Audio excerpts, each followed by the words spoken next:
Hey guys, this is Julian McKenzie. And I'm Jake Lapin. We're from the Face Off podcast, and today we're going to try to attempt something that's practically impossible. That's right, we're going to try and finally resolve who is this season's NBA most valuable player. Without killing each other. I'm Team Russell Westbrook for this MVP argument, and I'll state the obvious. Russell Westbrook broke the record for most triple-doubles in a season with 42, one more than Oscar Robertson set in 1961-1962. Yeah, Russell Westbrook deserves a ton of credit. What he did this year is amazing. Breaking that record, truly unbelievable. But guess what? Oscar Robertson didn't win the MVP the year he did that either. He went 43-37. James Harden's team has 54 wins compared to Russ Westbrook's 47, and his stats are just as good. Okay, Westbrook and Harden stats, very comparable. But don't overlook some of the incredible things Russ has been able to do this season. He was the first player since Michael Jordan in 1989 to have 7 straight games with a triple-double, and he's the first NBA player in history to record a perfect triple-double. He had a triple-double and didn't miss a shot that game. No one else in history has that. Triple-doubles. What are triple-doubles? They're just round numbers. Harden has plenty of triple-doubles himself. He has those 50-point triple-doubles too.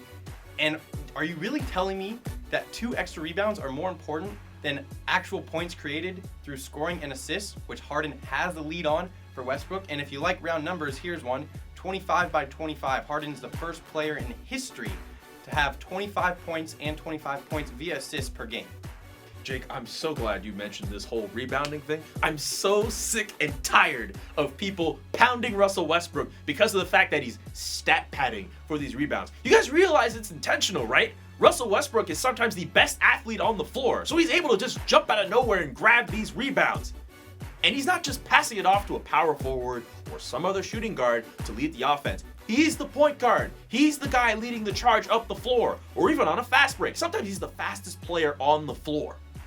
Hey, I get it. Look, Donovan wants Westbrook to get these rebounds, especially on missed free throws, to get out in transition. I totally get that. But guess what? The Thunder are still terrible as a team in transition. And you want to talk about rebound hunting.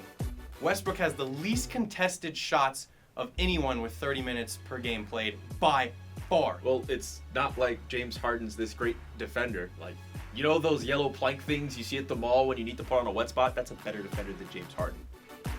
Russell Westbrook is a little step below that. Let me tell you something about Russell Westbrook in the clutch. He has 4 go-ahead field goals in the final 10 seconds. That leads everybody in the NBA, and he's 3rd in the league in clutch plus minus. Westbrook definitely has the upper hand when it comes to clutch stats. I'll give you that one. But Harden hasn't needed it. He puts teams away, especially the bad teams, before it even gets to that point. That's why he has half as many shots as Westbrook in clutch time alone. Look, Harden's team gets more wins. And did I mention in the past 30 seasons that the MVP is always a top 3 seed like Harden is and Westbrook isn't? Hey, congrats to James Harden. He's a number 3 seed in the Western Conference. Must be great to have a candidate for Coach of the Year in Mike D'Antoni guiding you with that super cool offense. A candidate for 6th Man of the Year in Eric Gordon. A 40% shooter in Ryan Anderson. Trevor Ariza. Am I missing anybody here? That being said, Houston's got a pretty good roster.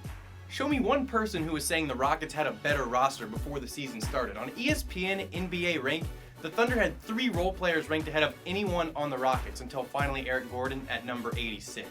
Eric Gordon, by the way, didn't come in as some superstar. James Harden made him better. He has the most wide open threes per game that he's ever had in his career, and it's because defenses are focused on James Harden.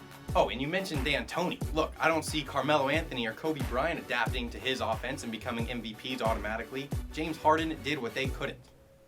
I don't want to hear this foolishness about role players that were ranked better than whoever. Russell Westbrook came into the season with nobody. Victor Oladipo was going to be his best teammate. You know who he had the benefit of playing with for the last how many years? Kevin Durant. He said, you know what? I'm out of here. I'm going to Golden State. Russell Westbrook took this team on his own. He didn't have anyone else to make him better. He didn't have any other power forward or super great coach, no disrespect to Billy Donovan. Russell Westbrook had to do this all by himself. What if I told you that if you took the per 36-minute stats of the 4 starters outside of Westbrook and Harden, plus the 6th man of each team, that OKC would average more points, rebounds, blocks, assists, and steals? Because they do. Yeah, but the net rating between Russell Westbrook being on the floor and off the floor is crazy staggering. and the team really needs him to ball out. Yeah, I don't really think you can punish Harden for something that happens when he's off the floor. I know for a fact that when he's on the floor, that the Rockets have a better net rating than the Thunder do with Russell Westbrook. Are we really going to decide MVP on what happens when neither of these guys are even playing?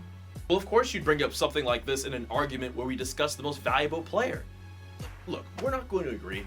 I'm going to be Team Russ, you're Team Harden for life. I just think Russ is the better guy. This is a guy who broke the record for most triple-doubles in a season. And for him to not get anything for it, we already made that same mistake with Oscar Robertson in the early 60s. Let's not do this again with Russ. He's the most fun player to watch in this league. My closing argument would be this. Both have great numbers, but Harden has been way more efficient. That matters. And back in 2015, when Steph Curry won it over Harden, it was because Harden didn't have as many wins. Well, now Harden has too much help.